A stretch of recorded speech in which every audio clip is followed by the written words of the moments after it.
जय हिंद बच्चों, आज की क्लास में आप सभी का स्वागत है। यह कक्षा 12 की क्लास है। यह कक्षा 12 की किताब भी है। आज हम लोग जानेंगे हिंदी गद्य साहित्य का इतिहास जो है, जो सिलेबस में है, जिसमें से 5 नंबर फिक्स है आते हैं, उसी को आज हम समझेंगे और बहुत बेहतरीन तरीके से पढ़ेंगे। तो चलिए पढ़ते हैं। गद्य खंड, यानी यह जो गद्य है यह खंड क लिखा हुआ है, यानी यह खंड का पहला भाग है क, यानी गद्य का पहला भाग पढ़ रहे हैं हम लोग। और लिखा हुआ है नीचे यह संकलन। यह संकलन यानी इसका मतलब होता है इसे एकत्रीकरण करना, यानी इकट्ठा करना। संकलन का अर्थ होता है इकट्ठा करना या एकत्रीकरण। तो चलिए आगे पढ़ते हैं। तो चलिए देखते हैं। माध्यमिक शिक्षा परिषद, यानी माध्यमिक शिक्षा परिषद, यानी जो शिक्षा के माध्य यानी जो परिषद है, माध्यमिक शिक्षा परिषद। माध्यमिक परिषद का अर्थ होता है लोगों का एक समूह, यानी लोगों का एक समूह जो सलाह देने या निर्णय लेने के उद्देश्य से एकत्रित होते हैं। यानी लोगों का समूह जो सलाह देने या सलाह लेने के लिए एकत्रित होते हैं, यानी निर्णय लेने के लिए एकत्रित होते हैं। तो वही लिखा गया है माध्यमिक शिक्षा, यानी शिक्षा के मध्य जो परिषद है, जो लोग एक लोगों का समूह जो है, जो सलाह देने या निर्णय लेने के उद्देश्य से एकत्रित होते हैं। और उत्तर प्रदेश द्वारा निर्धारित नवीनतम पाठ्यक्रमानुसार कक्षा 12 के छात्र छात्राओं के लिए विषय की अनिवार्य पाठ्यपुस्तक के रूप में गद्य का प्रणयन किया गया है।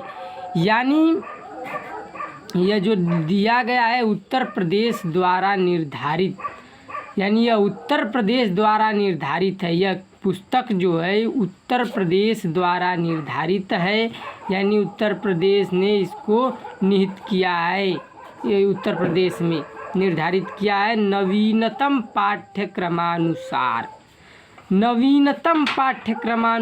यानी नई पाठ्य पुस्तक यह है, यानी पाठ्यक्रम के अनुसार। यह एक तो न्यू है, यह पुस्तक न्यू है, नई है, यानी पाठ्यक्रम के अनुसार पर यह नई पुस्तक है। कक्षा 12 के छात्र छात्राओं के लिए, यानी यह कक्षा 12 में भी यही दिया है और कक्षा 11 और 10 में भी यही दिया था, के लिए हिंदी विषय की अनिवार्य यानी अटल, यानी यह बहुत ज़रूरी पुस्तक है। यानी उत्तर प्रदेश में कहीं भी देखिए यही पुस्तक चलेगी। अनिवार्य पुस्तक पाठ्य पुस्तक के रूप में गद्य का प्रणयन किया गया है। गद्य का प्रणयन यानी पूरा किया गया है। इस पुस्तक को अनिवार्य है, यह पुस्तक अनिवार्य है, तभी इसको पूरा किया गया है, इसका प्रणयन किया गया है। फिर चलिए आगे देखते हैं। इस पुस्तक का प्रणयन करते समय सभी उद्देश्यों का पूरा ध्यान रखा गया है। यानी इस पुस्तक का प्रणयन करते समय, यानी इस पुस्तक का पूरा करते समय, इस पुस्तक को पूरा करते समय सभी उद्देश्यों का ध्यान रखा गया है, पूरा ध्यान रखा गया है। इसमें क्या क्या उद्देश्य हैं उसको भी हम देखेंगे। तो इसमें लिखा गया है इसका पहला उद्देश्य कि छात्र छात्राएं हिंदी गद्य के विगत 100-150 के विकास से पूर्ण रूपेण परिचित हो जाएं। यानी इसका पहला उद्देश्य यह रहा है कि सभी छात्र छात्राएं 100-150, यानी विगत का अर्थ होता है बीता हुआ, यानी जो बीता 100-150 वर्ष है उससे जो, या आज से 2024 से जो बीता हुआ 150 वर्ष जो था, उसके उधर से जो क्या विकास हुआ, क्या उन्नति हुई उससे पूर्ण रूपेण परिचित हो जाएं। यही इसका पहला उद्देश्य है।